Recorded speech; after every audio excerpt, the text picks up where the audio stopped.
Subscribe करें हमारे YouTube channel साधना gold को और पाएं वीडियो सबसे पहले। और हाँ, बेल आइकन दबाना ना भूलें। एक दिन नारद जी घूमते घूमते कैलाश पहुंचे और कैलाश में जाके भोलेनाथ समाधि में मस्त थे, एकदम समाधि लगी है। दूर से प्रणाम किया, मैया पार्वती के पास गए। मैया पार्वती ने सहज में पूछ लिया, बाबा आजकल आते जाते नहीं हो, कहाँ रहते हो? तो वो नारद जी मुस्कुराकर बोले, क्या करें माँ, संसार में सब स्वार्थी हैं, सब स्वार्थी हैं, इसलिए हमने जाना आना बंद कर दिया। बोले आप ऐसे कैसे करो, सब स्वार्थी हैं? बोले हाँ माँ। नारद जी महाराज कहते, मैया सब स्वार्थी हैं, मैंने जाना आना बंद किया। मैया पार्वती बोली, बात तो सही कह रहे हो नारद जी, पर मैं भाग्यशाली हूं इसमें। बोले कैसे? बोले तुम्हारे जो भोलेनाथ है ना, तुम्हारे स्वामी। बोले जी जी। बोले मुझसे इतना प्रेम इतना स्नेह करते हैं, मैं बता नहीं सकती, इतना प्रेम करते हैं। बोले नारद मुझसे कभी उन्होंने कुछ छुपाया ही नहीं, आज तक कुछ भी नहीं छुपाया। नारद जी ने कहा, माँ तुमको भोलेनाथ को, तुम दोनों के प्रेम को मैं प्रणाम करता हूँ, बहुत अच्छी बात है। माता जब माताओं को उनकी बात पूछनी हो ना, तो बस बहुत अच्छा, अच्छी बात है। वो मन की बात भी बोल देती हैं, प्रेम से बोलो राधे राधे, सब बोल देती हैं। क्योंकि कर्ण का श्राप लगा है, माताएं हृदय में कुछ नहीं रखती हैं, सब बोल ही देती हैं। हाँ, माँ पार्वती ने कहा, बोले नारद जी इतना स्नेह प्रेम करते हैं कि भोलेनाथ की जो गुरु मंत्र है वो भी मुझे बता दिया। कहते हैं गुरु मंत्र किसी को नहीं बताना चाहिए, पर मुझे तो वो भी बता दिया। अरे गुरु मंत्र तो क्या चले, भोलेनाथ जो समाधि में भगवान का दर्शन करते हैं और दर्शन में जिस छवि का दर्शन होता है, शाम को आके मुझे कहते थे, पार्वती इधर आओ, आज मैंने गोविंद की सुंदर बाल लीला में माखन चोरी लीला का दर्शन किया, आज मैंने गोविंद की गौचारण लीला का दर्शन किया, आज मैंने गोविंद की रास लीला का दर्शन किया। मैं ये भाव व्यक्त करते हैं।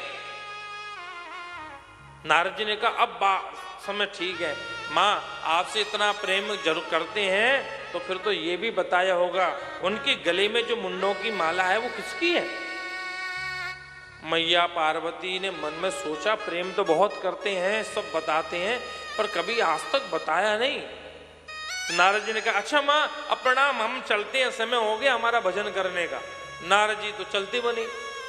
और ये माताओं का स्वभाव होता है, जीवन भर विचारा करते करते टकला हो जाए और कहीं भूल से एक अंगूठी नहीं लाया तो कही देती है, तुम बेकार, तुमसे शादी करके मेरा जीवन खराब हो गया। क्या हुआ देवी? बोले मैंने तुमसे एक अंगूठी के लिए कहा, तुम लाए क्यों नहीं? चाहे घर में 2 किलो सोना ले आया है। ये माताओं का स्वभाव है महाराज। पार्वती जी ने कहा, वो देखने में जितने सुंदर है ना, अंदर से उतने ही काले हैं।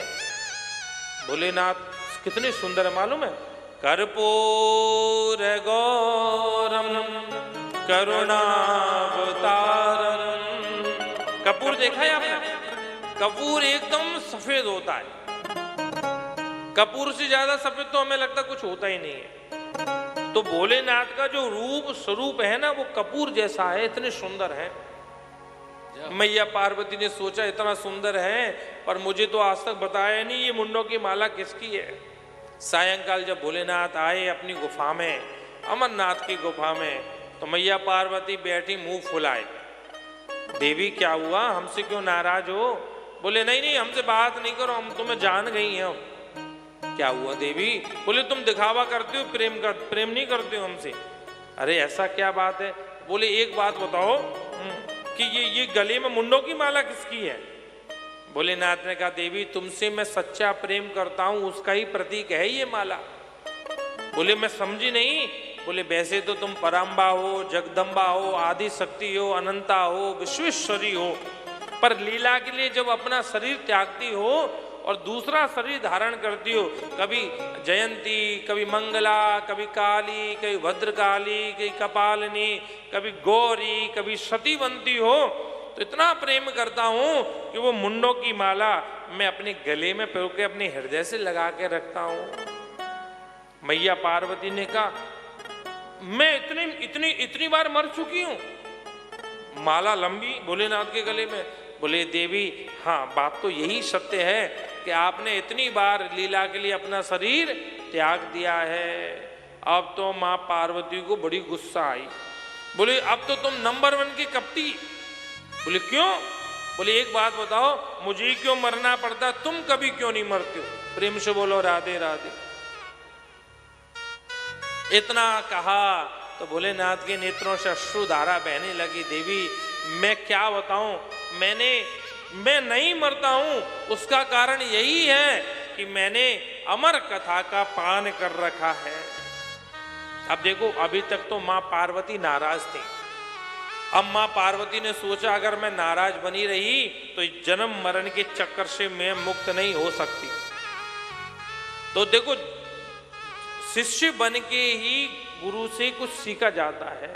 मैया पार्वती ने भोलेनाथ के चरण पकड़ लिए। बोले देव मुझे भी इस जन्म मरण के चक्कर से मुक्त कराओ, मुझे नहीं मरना, अब ये जन्म मेरा अंतिम जन्म कर दो। भोलेनाथ ने कैलाश में अमरनाथ की गुफा में मैया पार्वती को बिठा करके दिव्य श्रीमद् भागवत जी का कथा का रसपान कराया। बड़ा अद्भुत रसपान।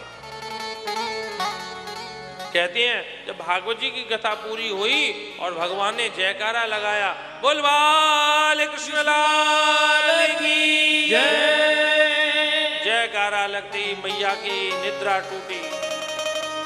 यही अमरनाथ महादेव हैं जहां अमर कथा सुनाई। आज भी वहां 2 पक्षी आते हैं, कईयों को उसी पक्षियों के दर्शन होते हैं। 2 पक्षी आते हैं।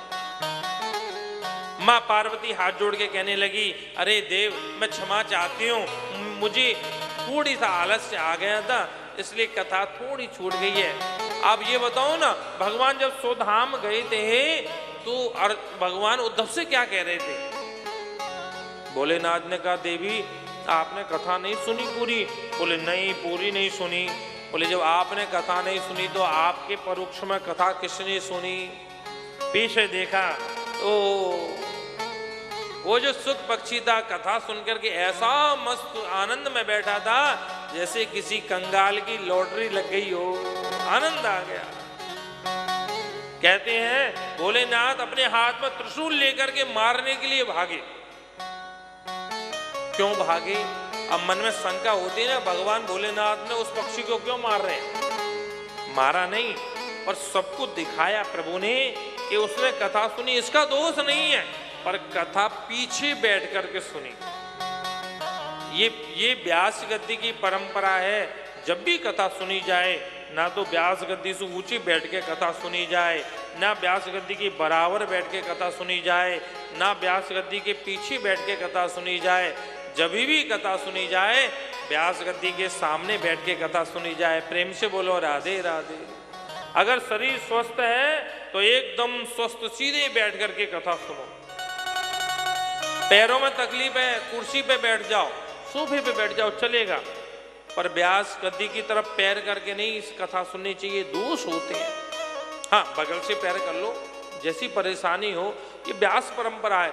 महाराज शंकर जी ने सोचा अगर मैं इसको दंड नहीं दूंगा तो आगे चल के फिर लोग मन माना करेंगे।